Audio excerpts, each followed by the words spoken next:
On July 17, 1936, an attempted military coup by a group of right-wing generals against the Popular Front government sparked a 3-year struggle for control of Spain.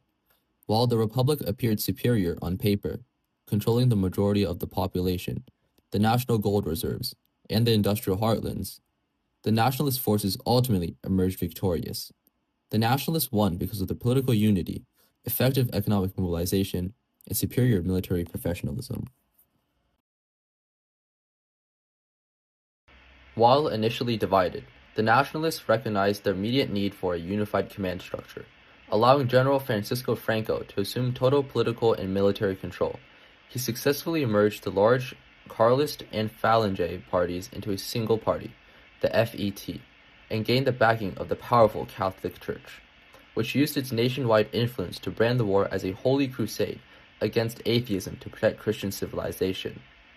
The Republic, however, was paralyzed by ideological disunity. A war within a war broke out between socialists and communists, who wanted to win the war before completing the revolution, and anarchists, who demanded an immediate revolution from below. This friction turned violent during the 1937 May Days in Barcelona, where 4 days of street fighting led to the overthrow of Prime Minister Caballero and the rise of Juan Negrin, who retaliated by executing or imprisoning anarchist leaders. Geographically, the Republic was fractured. Communists and socialists held Madrid and Valencia, while anarchists dominated Catalonia, the Basque region, and the Asturias, regions that became virtually independent, undermining any centralized effort. In the economic sphere, the nationalists proved far more effective at mobilizing resources. They enjoyed the full backing of the business community and controlled Spain's main producing food regions. Crucially, they secured unrestricted international credit. The US alone provided over $700 million in credit, allowing Franco to purchase essential oil and rubber from companies like Texaco and General Motors. The Republican economy, by contrast, struggled under anarchist collectives and seized industries that failed to supply the needs of a modern war. Production in Catalonia plummeted by 2/3 between 1936 to 1939, and the rearguard suffered from severe food and raw material shortages. While the Non-Intervention Committee starved the Republic of credit, forcing them to spend the gold reserves of Spain to trade with the USSR, the domestic population was crushed by 300% inflation, while wages only grew 15%. We examined the primary research of Pablo Martín Acina to understand why the Republic's seemingly economic superiority at the beginning of the war failed them by the time of their capitulation. He argues that the Republic, on paper, were better equipped to win the war due to a larger population, more money, and control of industrial cities, but lost this edge due to internal rebellions from workers' parties and trade unions. Martin Acina states that the nationalists were able to surpass the Republicans because they immediately ended these rebellions and militarized the industrial infrastructure. Furthermore, the nationalists were able to finance the war through foreign credit despite not controlling the bank's massive gold reserves. In contrast, the Republic had to deplete Spain's gold reserves in order to pay in cash for Soviet trade.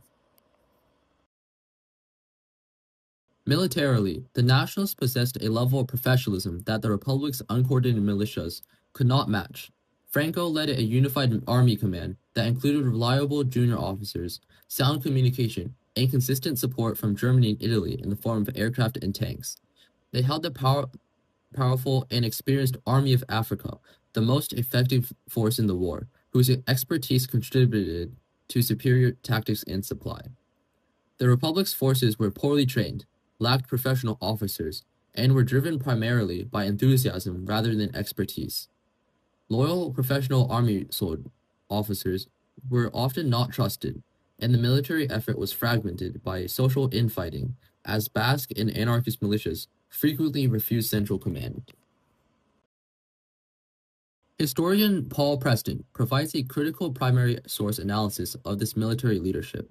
Preston argues that Franco was not a stylish strategist interested in quick victories. Instead, he fought a political war of attrition. Franco deliberately chose a dilatory or slow pace to ensure that he would that he not only won territory, but physically annihilated the left. For Franco, the army was the moral and political guardian of the nation, and he used the war to cleanse and redeem Spain from every trace of liberalism and leftist influence.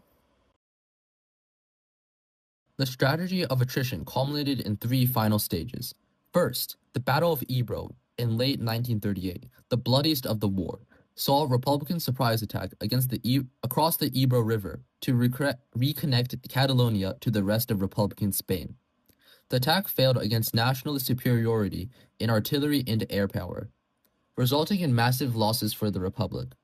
This was soon followed by the Catalonia campaign, where the nationalists seized on Republican weakness by attacking Catalonia, capturing Barcelona in January 1939 and forcing 200,000 Republicans to flee to France. Finally, the internal fracturing of the Republic was completed by a military coup within Madrid against the Negrin government, and the capital's surrender soon followed in March 1939. The nationalist victory was the result of a side that transformed its ideology into a unified war machine. By combining the political suppression of dissent, the efficient use of international credit analyzed by Martina Sina, and a professional military command focused on total redemption, as described by Preston, the nationalists ground down a republic that was fundamentally divided against itself, leading to the nationalists' ultimate victory in the end.